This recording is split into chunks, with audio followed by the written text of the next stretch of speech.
In 2035, the world had changed too fast for most to keep up.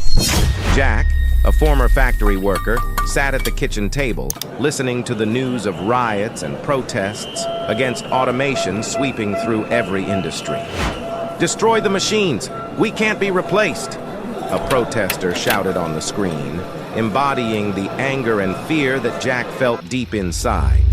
He had lost his job to automation, and with it, a part of his identity. Emily, his wife, entered the room and glanced at the TV.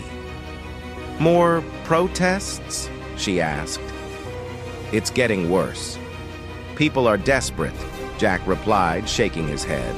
He couldn't shake the feeling that the protesters had a point. Maybe the world had gone too far, too fast. Days later, hoping for a taste of nostalgia, Jack and Emily took their infant daughter, Ellie, to their favorite food truck. But instead of the familiar cook, they were greeted by a sleek, humanoid robot. "Even here?"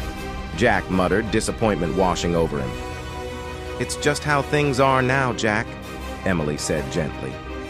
That realization hit hard. Even the small joys of life were slipping away. A few days later, as Jack approached the grocery store, he felt a strange tension in the air. A crowd had gathered outside, shouting angrily at a motionless robot designed for mundane tasks. "Get out of here, you damn machine!" someone yelled, kicking the robot.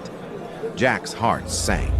He wanted to shout, to protest the senseless violence, but felt powerless.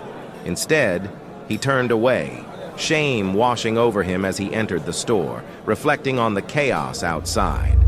Seeking clarity, Jack visited his brother-in-law, David, who had adapted well to the changes by becoming a hunting and fishing guide. "So, how's the guiding business?" Jack asked. "It's going well. It's about the experience, the connection with people," David replied, leaning back in his chair. David emphasized that while robots can perform tasks, they can't replicate the human connection. This struck a chord with Jack, prompting him to rethink his situation. That night, surrounded by sketches for children's stories, Jack felt a flicker of hope. Emily sat beside him, noticing his work. "You've got something here, Jack," she said. Her words resonated deeply, filling him with warmth. Maybe he didn't need to compete with machines. He could create something uniquely his. At the park, while Ellie played, a woman admired Jack's drawings. "These are beautiful. You should share them. Kids would love them," she said, sparking a sense of pride within him. For the first time, Jack felt his work could matter. In a rapidly changing world, he realized he had something to offer that no machine could replace. As he looked at his family, smiling and hopeful, Jack embraced his creativity, finding new meaning in a world where humanity still mattered.